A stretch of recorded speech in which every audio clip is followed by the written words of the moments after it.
Hello everybody, today we're going to take a look at this Clipsal tuffnut batten.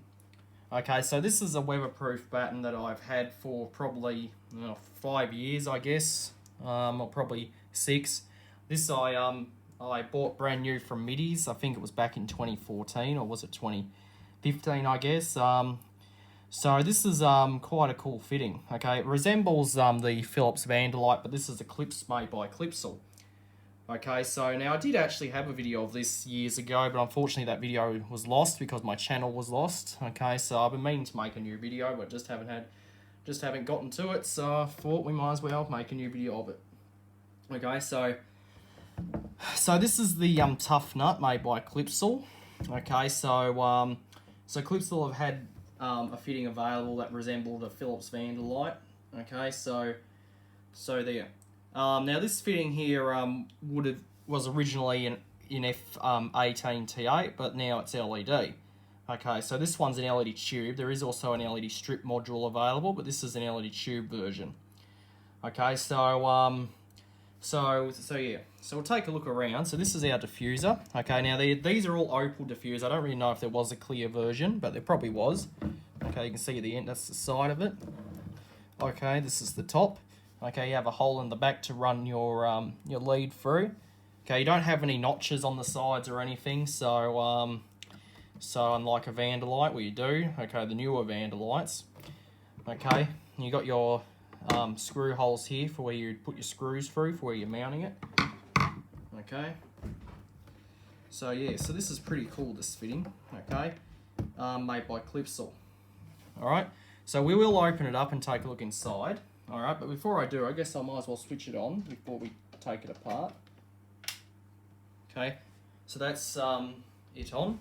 Okay, the tube I have in there is an SAL neutral white LED. Okay, so that's what I have in there. Alright. So yeah, this is this is a 9-watt LED tube. I don't know what the strip module version is, but it's probably close to this, probably as bright as this, but this is a tube. Okay, alright, so now we'll open it up and take a look inside. To open it up, the diffuser is held on by 2 screws, just like a Philips Vanderlite. Okay, so I'll unscrew these. Okay, lifting that off. Alright, so there's our diffuser, so we're just gonna place that there. So this is the tube right here. Okay, so this is the plate. Okay, it's steel. It's got a metal plate. Okay, the chassis is polypropylene, I think. It's got a silicone seal around the chassis as well. That's to keep water out. We have the tube here. Okay, which is SAL. Okay, made by SAL. This is the newer one as it has the longer end caps. Okay, this is the Type A, of course, so it has a starter, if you can see, so you've got to have that starter in there, otherwise the tube doesn't work.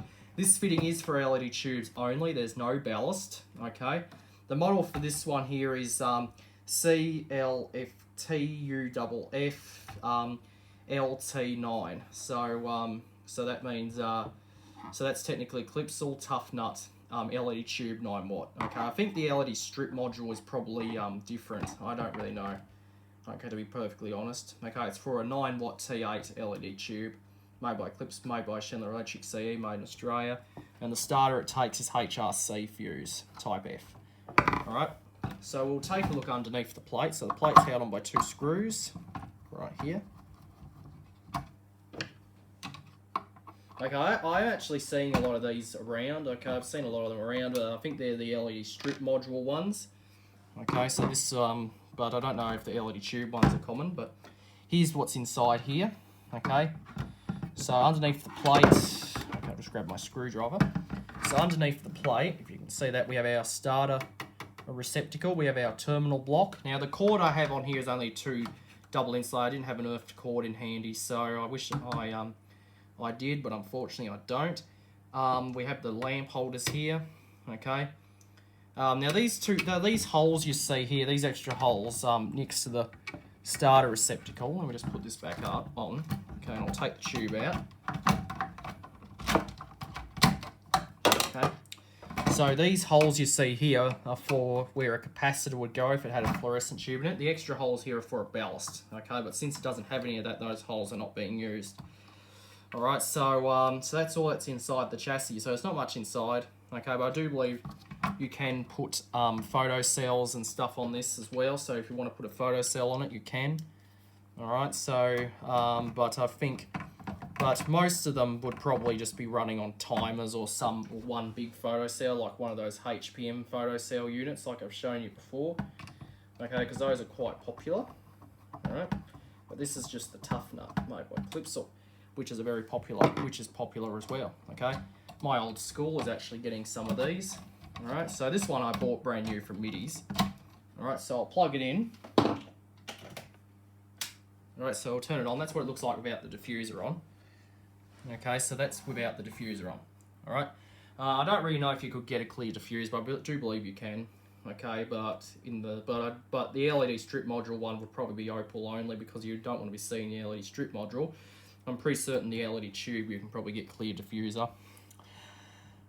But that's the Clipsal tuffnut. It's very similar to a Philips Vanderlite, but it's completely different to a Vanderlite. Okay, but it's the Clipsal version of that. Okay, Fawn had a batten available which was known as the Impact, okay, but this is the Clipsal's Tuffnut series, okay, LED tube, which is a pretty cool batten, okay, and I like this thing and it's fun to play with. Alright, so that's my Clipsal Tuffnut, okay, 9 watt LED batten. Hope you enjoyed, and that'll be it.